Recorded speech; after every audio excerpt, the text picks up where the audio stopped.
Hey everybody, it's Jeff with Drink the Bottles, and today I am with some great folks, Ackerman Family Vineyards in Napa. I've got winemaker Leo with me, and also Joe, the Director of Sales and Hospitality for Ackerman. And we're going to dig in today. We're going to talk about what Ackerman is doing, the history behind Ackerman, and we've got a fantastic wine that we're going to share with you as well that I think you're really going to enjoy. I've already had a couple sips of it. I know what we're going to expect. So welcome, guys. Thanks so much for joining today. Ackerman, let's talk about it. So you're in a little corner of Napa, right? Coombsville, is correct? Okay. And it became the 16th AVA in Napa Valley not too long ago, less than 15 years ago. So it's really saying something. When Ackerman bought their vineyards in 1994, obviously Coombsville probably wasn't on too many people's radar. What made Ackerman choose that area, and how did that come to be? Well, yeah, the Ackerman, so Lauren Ackerman, moved here in 1994, as you mentioned. And, that was an area which I can show you if we got a map there to kind of give everybody a perspective. So here's our topographical map Okay. of Coombsville. Side here, you have Napa Valley as a whole. So here's the city of Napa, or downtown Napa, if you will, and Coombsville is just due east of the city of Napa. So you have a whole AVA, quintessential wine country. We're literally just, moments right outside the downtown area. And, Lauren, really, had many connections and friends that lived in the Napa City, Napa Valley overall, and they had the opportunity to move there. And they landed in Coombsville. It was, again, kind of more out in the country, if you will, but not, far away from the city area where you have a lot of, individual histories. But, the property was for sale from the previous owners. So, in a sense, like house hunting, if you will, it came about. They had some small acreage planted to the property already, and they, picked up the baton from there. And with the Cabernet Sauvignon grape that was there was a lot of different, fruit sales that were, happening on that, and then making some wine with some leftover barrels that they had, so they would bottle it and label it. And one of the fun facts with Lauren is she's very involved as far as the wine, food, and culinary world goes.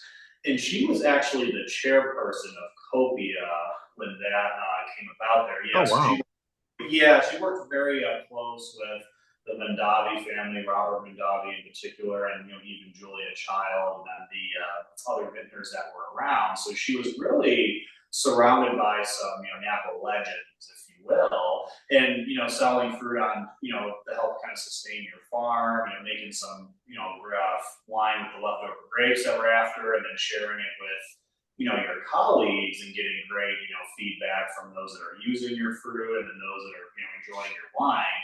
You think to yourself, well, why don't we kind of start doing this ourselves here for real, if you will. So 2003 was the first official vintage for Ackerman, and Okay. to add, there was no Coombsville at the time. It was actually just Napa Valley. There was no AVA designate. And even though you're right outside the city of Napa for Coombsville, it was one of those areas where it tends to be, cooler overall. And, Leo can elaborate on, terroir on that in Coombsville here shortly. But it was a little cooler down there overall because you have a lingering marine layer that gives you, softer tannin structures, preserves some of the brighter features of the grapes themselves, but, they ripen accordingly and they, balance out. So they almost have more of a European flair to them, versus kind of the big, strong, fruit forward, high tannin, wines you see coming out of Napa. So it was a contrast to the to kind of like the status quo of that. So it went under seen or under discovered for several years until about 2011. So the Ackermans have been there since 1994, and then Coombsville was established in 2011. So we started, small, and we're still small to this day. Just a couple hundred cases in the beginning, and then we were selling fruit and growing into certain portions of the vineyard, and then we started, sourcing some white varietals. We actually source a Sangiovese from Atlas Peak, and then we blend with our Coombsville cab.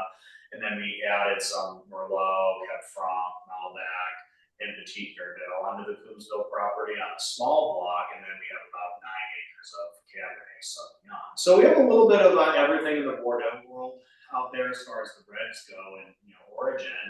And we went from a couple hundred cases now collectively about 1,200 cases, and then we started to introduce Memoir on the 2018 timeline out there too. So that one, mostly comes off the estate, and then we do a little bit of sourcing, here and there, just to supplement more for volume purposes, because we grow plenty of Cabernet Sauvignon on the estate in retrospect to kind of fit that smaller, boutique sense. But then the small block with our other varietals, we have to find good sources from around Napa, which is ways to supplement that. So yeah, we've just been a small, Coombsville operation since 2011, Napa Valley operation prior to that, and we're here in downtown Napa where our tasting salon is. That's where we're sitting currently. And then we have a Victoria that Laura Ackerman restored back in 2010 and then opened up in 2015. So just, a general sense of hospitality of that, wine tasting and warm welcoming is what I like to say too. And then Leo joined us right in 2018 now. Yeah. Okay. And is it fair to say with everything going on, you've been there for 30 years now, and with the Ackerman house and like you mentioned, the hospitality, is it fair to say that hospitality is one of the things that kind of sets you apart? At least you feel like maybe that's a bigger part of your footprint than it is to some of your neighbors, maybe? I say it's all relative. It's, you listen to, let's say, like a genre of music, for instance, on there, and there's different artists. If you like rock and roll, you might like the Rolling Stones, or like Bob Dylan, if you look at like the folk rock on that, if you will, too. So I wouldn't say that, we have like a superior sense of hospitality, but we have our own personalities and styles amongst the other wineries have their own personalities and style too. So a lot of fantastic hospitality, but then in our own unique way, we have our own personalities that showcase in our wines and our hospitality. Sure. And so back in 2003, when you made your first, I guess, commercial wine, that's when you started sustainable farming.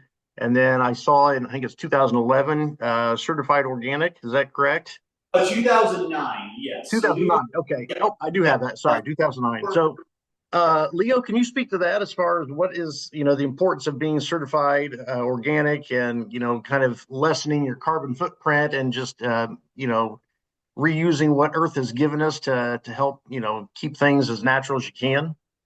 Yeah, it starts with just the vineyard team and the vineyard manager collaborating and looking at the vineyard and using practices that, we don't use any Roundup or any strip spraying or any of that. So we keep it very minimal in terms of cultivating and all the aspects of farming. So I think that's now pretty common now, but in 2009 when that was kind of Lauren was kind of spearheading that, kind of being one of the trailblazers there at Coombsville, because that was a kind of something that not many people practiced back then.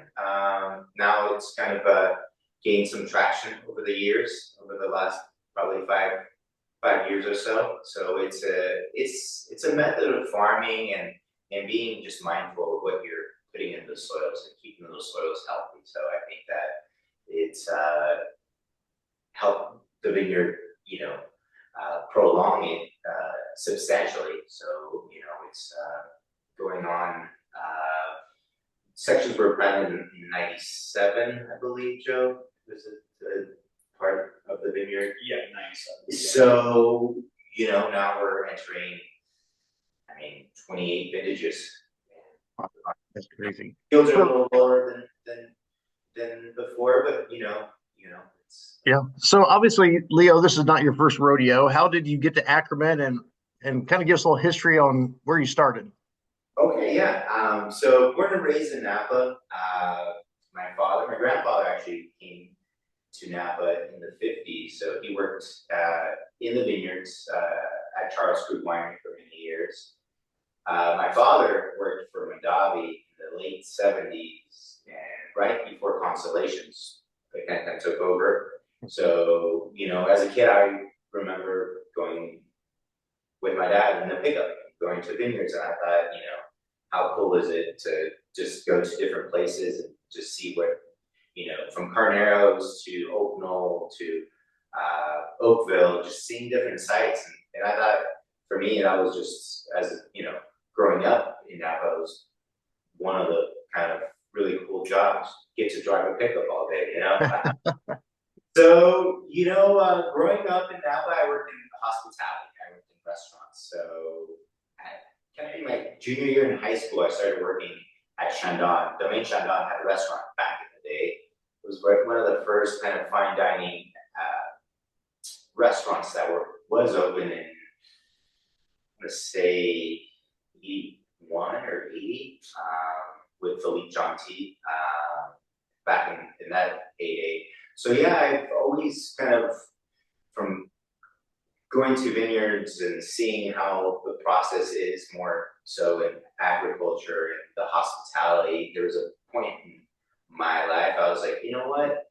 I really want to just dive in and really learn. So I learned basically on the job, you could say. My background, I went to school for international relations, international business. So I got into a small family winery up in Yountville. It's called Cat Shandy Family Vineyards. Mm-hmm. So there I met Denis Malbec. So he's a winemaker, or was a winemaker, and a mentor of mine. And he was 3 generations at Latour from like 1900 to 1999, so almost 100 years. His grandfather's father, and he worked there. So what a kind of person to learn from. So he also consulted at Blanquier. So I really immersed myself from the cellar, from cleaning, scraping barrels, just moving things, to really up the ladder. The restaurant industry really helped me kind of sharpen my palate, but with Denny and seeing everything that was happening really helped me kind of learned a lot, really hands-on. And in 2012 in Coombsville, there was a winery called Cigarro Estate Winery, right by Farella and Palmas, in that kind of nook of Coombsville. We started making wine. So I've been making wine in Coombsville since 2012. Was the assistant winemaker there. When he passed away in April of 2016, I started focusing on all the winemaking on the property there. And I've met Lauren and the team at Coombsville events, and then in 2018 we linked up and we started working together. So yeah, it's been great to work out of Coombsville. It's a great AVA, a lot of small producers, a lot of family-owned operations. Not a crazy amount of big holdings. I think Paul Hobbs and some other wineries have like 50 to 100 acres, but we have a small slice of Coombsville for ourselves. So it's been quite a great opportunity to really fine tune and learn from that AVA. It's been nothing but great wines, and with the fires, minus the fires, of course. Right. No one expects that. Right. But knock on wood, we've been kind of in the clear the last year. So, but yeah, I mean, one of my favorite wines to collaborate is our Alavina Tusca, which is Sangiovese, predominantly 60%, in our own estate Cabernet, kind of homage to Tuscany. So Nice. So yeah, we have a lot of different SKUs we have fun with. Yeah. Well, yeah, it's good to have a little something for everyone and something for every dish. Right, for sure. It's funny you mentioned how small and intimate you are compared to the big behemoths. And every time we visit Napa or Sonoma, we try to seek out I don't want to say mom and pop, because that makes it sound, that doesn't sound right. A family-owned, smaller, intimate setting. We've never been to the Mondavis, and nothing wrong with the wines, obviously, but we want that more intimate experience. So Do you think that's something that probably gives you an advantage? I mean, how do you compete with those people to say, just come try us once? Because I guarantee if you try us, you're going to love us. You might become a member of our wine club. You'll come back and visit us every year. How do you promote that with everybody who's stepping on your toes?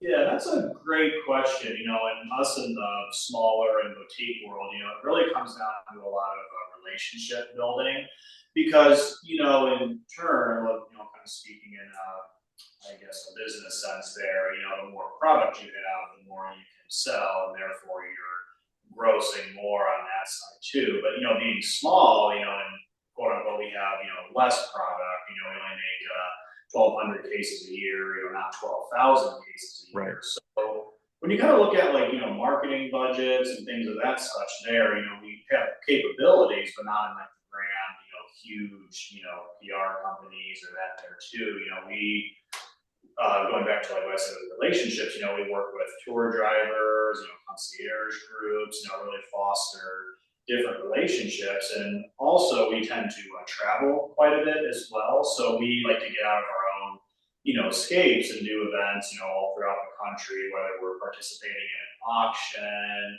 or we link up with some of our wine club members or, longtime collectors and we get introduced to their wine loving friends. So it kind of creates like that ripple effect, with that relationship building and, fostering with your, friends you consider family and that such too. So that really helps us create a broad scale.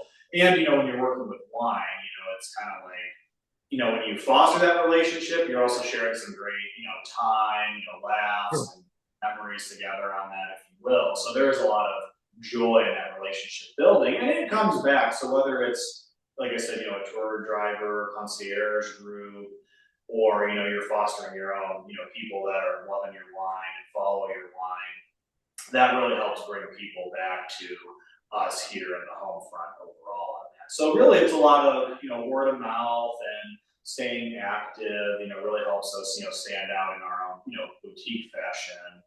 And there's the titans of the wine industry, most certainly, and they get a lot of limelight. But also, you kind of look at your categories. Like, we don't necessarily need to be the titans, and we don't need to be the smallest of the small per se. So we try to stay like within what makes sense for us, and Sure. our lane, if you will, and then fostering our folks along as we go with that there too. And then even with Memoir, we've been, if not dominantly, almost 100% direct to consumer over the years. So all, from visiting us here at the tasting room, if we're traveling on the road, or if you're on the wine club subscription method, we've, again, been so small that we've really kind of had more of that. You had to know us to kind of get the wine in the past. Whereas Memoir, we've created on its own entity, if you will. So it's become the wine that we put out into distribution. It is available through us, but it is dominantly through Mhm. the distribution side. And even then, we only, for this vintage, we only made 600 cases.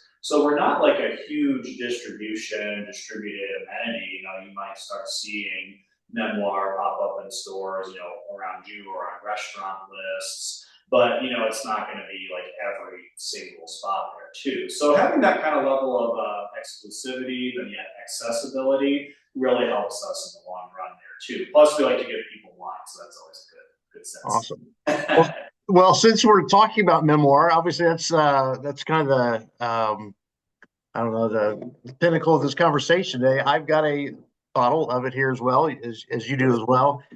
Walk us through this wine, and I don't know, since it's a blend, correct? Right, Can, that's right. can you tell us, and maybe you can't, or maybe you won't, can you tell us what the makeup is of the wine? Sure. Yeah. No. So it comes from the 2018 vintage. On the heels of 18 and 17, where we had fires up kind of towards the end of the growing season. 18 was similar to kind of the growing season in 25. Kind of lots of rain Yeah. into April, really, and therefore kind of pushed a lot of the markers a little bit later in the year. So harvest started, I would say, end of early September to the end of October is typically the window for Coombsville, kind of later than most ABAs in terms of ripeness and the harvest dates. So it's a beautiful wine that's composed of 65% Cabernet Sauvignon. So we have clone 337 on the property, and then we have a little section on the right-hand side as you drive into the property. It's the spice box, no, Joe?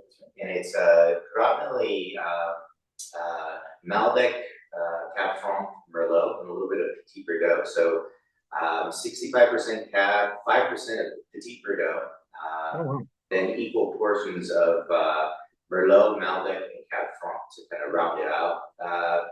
It's around 70% new French oak barrels, so a few different cooperage, but all medium plus toast levels. 36 months age stage, so it really lifts the wine and kind of complements the tannin. So yeah, it's kind of aged really gracefully and beautifully. There's still a lot of dark notes.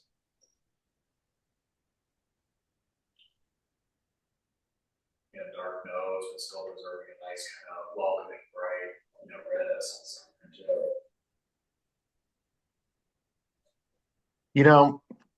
About 2 years ago, I was talking to a vintner, and I said, and this was something that people still couldn't believe. I'm one of those people who I didn't used to enjoy drinking wine with a meal. And this guy, he about ran me out of his winery. He's like, "Boy, you are crazy. That's what it's meant to be." And so in the past, let's say 19, 20 months or so, I've really started appreciating that more. And to me, this would be a perfect food wine to me. This is just absolutely glorious. I love the fact that it has Petit Verdot in it because that's one of my favorites as well. Everything. This has such incredible fruit, but it's not a fruit bomb. It's a nice forwarding and very smooth, very velvety. I think it's a fantastic wine, and the $50 price point, all day long, all day long. Yeah, and it's also, that's even we did do some alternative sourcing, so it's not all from the Coombsville estate. The Cabernet Sauvignon is, the Petit Verdot is too, just because it's a small amount for Petit Verdot than the other varietals we source from other neighboring areas. So not right there in the Coombsville terroir, but really similar locations amongst kind of southern Napa on that. But that's one of the beauties of having those, Coombsville, especially in the surrounding areas. When you have a cooling feature out there, you're not bruising, your fruit with the sun rays so much there, to where the fruit is just so heavy, so focused, really powerful, higher alcohol content kind of comes in turn with that too. So when you have like kind of more of that delicate, lighter sense, and sense of food, there's not so much competition amongst the wine or the food. They do actually harmonize for the most part. There's a little margin of error on that statement, if you will. I mean, it's probably about like 80%, I would say, but like most foods go really well with Coombsville wines, because of that reason of it being a little bit more delicate and not as much of a competition amongst the pairing. Okay.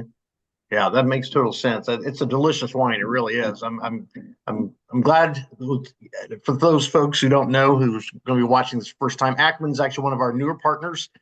This is the second wine we've tasted from them, and so far everything has just been off the charts. We'll have a full review, obviously, on our website. Share this on social media as well. But before we wrap up today, I want to ask. We'll put you both on the spot, mostly you, Leo, because I know it's like asking somebody who's their favorite kid. But if you had a favorite wine, what would it be?